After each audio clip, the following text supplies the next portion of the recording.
Welcome back to Wickerson Studios. I am working on simple variable calculus, and I'm getting to a few more things that aren't just slopes of straight lines.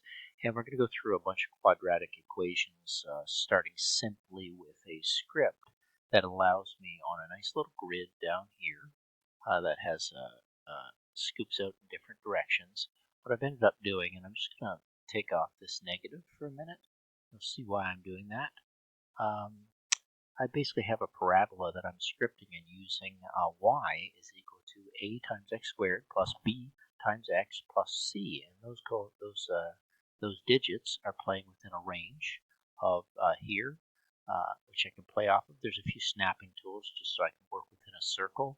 And if I take this and actually bring that one up in this direction, it might look a little more recognizable as an ellipse going in the right direction. I can lift that up and have a lot of control over where it goes.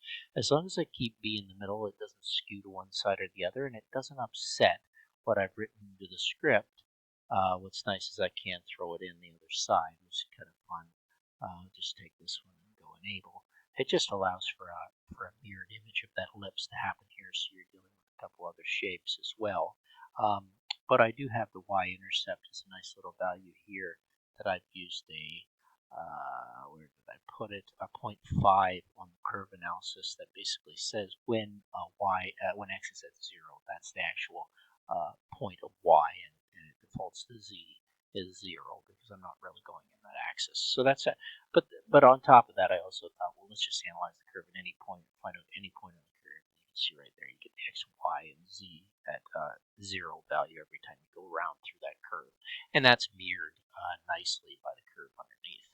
And now you break down a script that actually really shows you what's happening, not just the data within the curve, but also shows you what actually you're bringing together. And if there is an opportunity for actually fusing these curves and joining them together, you can start to make some very interesting geometries. So we're still on the 2D plane. Let's just scoot around and see what happens as we skew things this way and that. Start to have some pretty good, cool control, and I think this would make some fantastic plugins, mathematic plugins for Grasshopper. I'm going to work with the fellow on that. Hopefully, we can do something pretty special. That said, the script can be extended. It doesn't have to stay to parabolas, definitely. Let's take that and put it to disable. Let's come down here and have a little fun with running this one. Let's put this one on enable.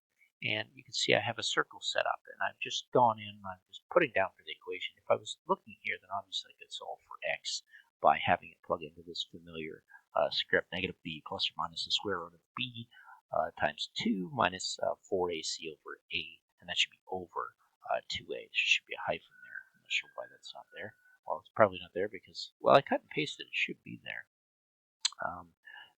Let's just put it as the negative to divide. So there's a bunch of ways you can do this. So I have a nice little script here, the graph, and then what I did was I did the same type of thing as I drew through this curve, is I took that and put it into a curve analysis, so we can look on here and say, okay, let's analyze that curve at any point.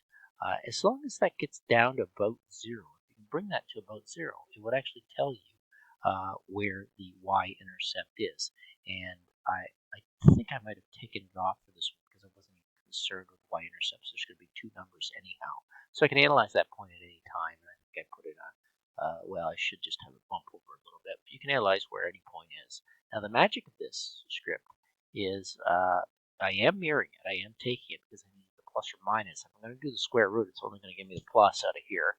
And it's just a little thing I have to do with Grasshopper, and I'm not writing it in a Python node now. This is a simpler version. If I do this and just take this data and put it in, whoa, what's going on? A little snaking. That was weird. Let's take this, put it up here, and now you see you basically get a pretty simple circle that will snap at certain values. Snap, snap, snap. Otherwise, you start to get a little oblong in what's happening. I've got that set at 4, 1, 2, and I think 1 works pretty well. Actually, we get a pretty strange shape there. Maybe we should bump that up to 2, or actually bump that up to 4. And we get a pretty nice circle as that's interpolated through, and it comes close to the average tau, the circumference, and having the area inside of it. Now, if we start to play with A, it gets to be nothing happens because I haven't had a script that has any A or B, but I'm solving that. So if I bring it in and I actually want to use my variables of A, B, and C, you can see how that circle starts to gain some really cool parametric control. Let's flatten that. Let's put it in the negative, get these very wonderful shapes. Imagine we start lofting and moving these in Z directions. We could make some beautiful geometric forms, just fantastic geometric forms. B is interesting because it skews it to one side and then pulls it out to the other one. Very nice. And this is still a pretty simple script, what we're running. I'll just leave that in the middle, snapping. And then C is something that just kind of brings it down and kind of gets rid of it, snaps it down, and has it want to go all the way down to 0. So you can extend that out. You see how the points keep being generated in it. So I have some very good parametric control thinking about quadratic formulas and dealing with circles. So that's very exciting to me as well. Now, what I did after that was just went through my calculus textbook and looked at all of the assignments they were trying to get me to do. And we will take that to disable, and we will go up here to this one, which is very exciting. And this is where it gets extremely playful when you're actually modeling, trying to find some beautiful forms with what you have. You see the one that's actually set right now. It's playing off a mirrored image as well. It doesn't work well with the y-intercept unless it's set to the middle. So if I'm skewing the b variable, it will start to mess up. But right now, nothing's happening because I've hard-coded A, B, and C into this. The only thing I can really change is the size of those curves mirrored by the X domain. So let's just leave that at 2, and let's go and see what I've hard-coded. And here's the first one. I'm actually, it probably would be best to start at the start, and I'm not sure why that's jumped back on there. That's a little frustrating. That's not the first time that's done that. I might have gone back. Let's select all of these. And these are the scripts that I thought would be interesting, pulling out of my assignments. And it's kind of like having a gene pool of forms. We will hit File, Save, and hopefully I will grab Control Shift, pull that up, and pop that all into here. If I didn't miss it, I missed it. It's just a little hard to do in Grasshopper when it's so small. So here we go. We're just scripting a positive and negative line to build these geometries, and I can analyze them at the y-intersect, which is nice. It gives me a nice value, and I can analyze any point on the curve as I go. So I have two sliders. One is set at 0.5, and this one tells me exactly what's going on. And because they're not behaving the same, it tells me that I didn't save this file, or I did a little funkiness here. I reversed my vertices. So I'm just going to go back here and hit take that reverse off, and now you'll see. Because when you write these scripts, you actually start to understand what you're doing quite a bit. I'm just playing off the points and finding out. So if I started at -2, if I went to the full extent of -2 in the z in the x, you'll see how far y goes out. So I'm scripting basic assignments if you think back to math class. So 2 minus x is going to generate this curve with a negative slope right there. And what's nice about Grasshopper is you can just Control Shift, grab these and plug it into the next one. And there are the lines of 2 plus, so it's starting up 2, and plus x minus 1 divided by 3. And that's going to be a different equation if I put that all instead of dividing this by 3 and then adding 2. It's going to be different if I start playing with parentheses. But I want you to start thinking about two-dimensional lines and how they manufacture. This one actually is a little boring. It's just flat slopes, so the text and data doesn't really work on that too well. It couldn't be much more easy than to just assign y at -1. And of course, it's going -1 to +1 because of my formula out after I produce y and run it through the script. I'm just throwing it through a negative as well. So this one's interesting. I've got square root of 16 minus x squared, which is trying to form a circle.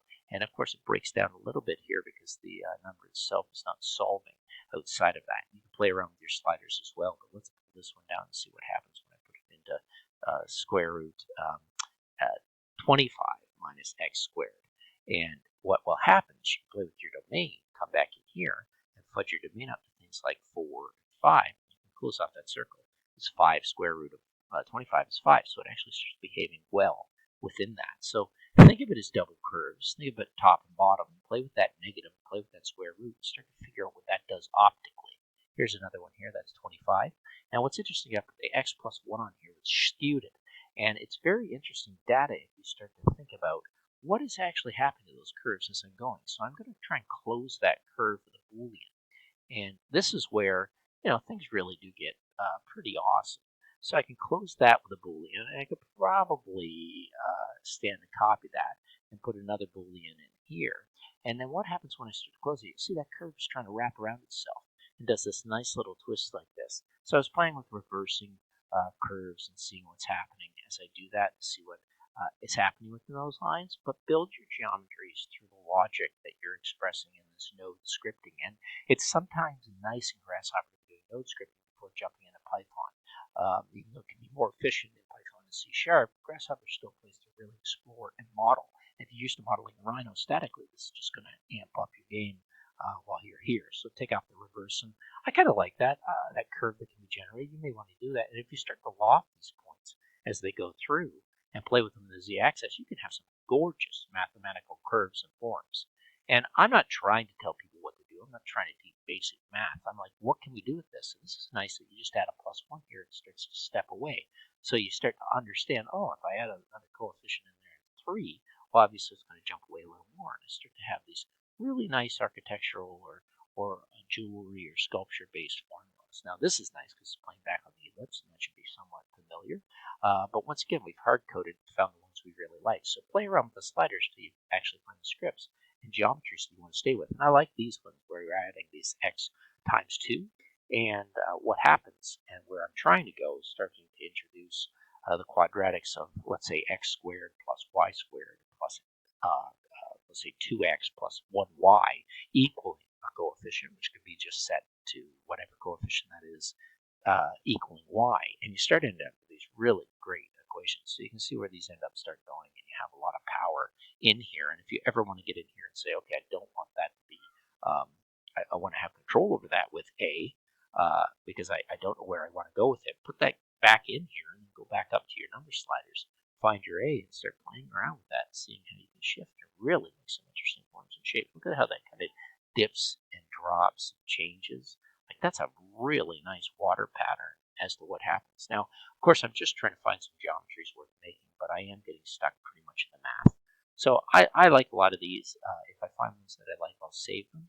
I'm going to save this, and I'll put that over as the 014 quadratic equations, and I've still played off of this basic idea of a plus x squared plus y plus b times x plus c, but also using this nice formula here, really looking deep into that as to how I would solve for that x or y. It's become quite a script. It's a little jammed up here. It's a little angry with me. If I pop that into a full script of what I've done in the last week, I'm very proud of myself. I've looked at variable calculus and produced a wonderful script that really asks questions about what it is. We've gone through chapters 1.1, 1.2. We're actually going to enter into what calculus really is strong with, which is functions. We'll finish up chapter 1, and as we plug through that, produce some very interesting curves and inverse functions as well. We're going to check out some limits as we go. We can just look well ahead. Extensions of limit concept, limits to infinity. This is really going to make some amazing curves. We'll do some exercises, talk about continuity, which is something that's brought up so often in Rhino and in Grasshopper, and we will slowly make it to chapter 2 and try and get ourselves to differentials and see what's happening. I know there are some plugins with Grasshopper for that, but we're basically only on 1.3 at this point after looking at the real line and fabricating all these. If you want to get a copy of this master script, just jump on my Patreon. It's like tier 1 level, $3 a month. Everything's here in all of its versions as it builds. If you just want a section, you can grab a 1 through 14. If you don't want to build these scripts yourself, there are some interesting Python ones in here, and it's all available through my GitHub.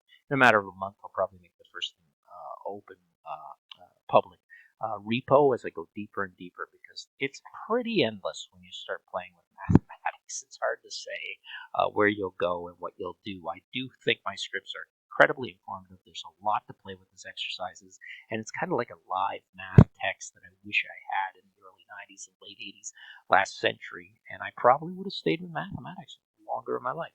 Thanks very much for watching.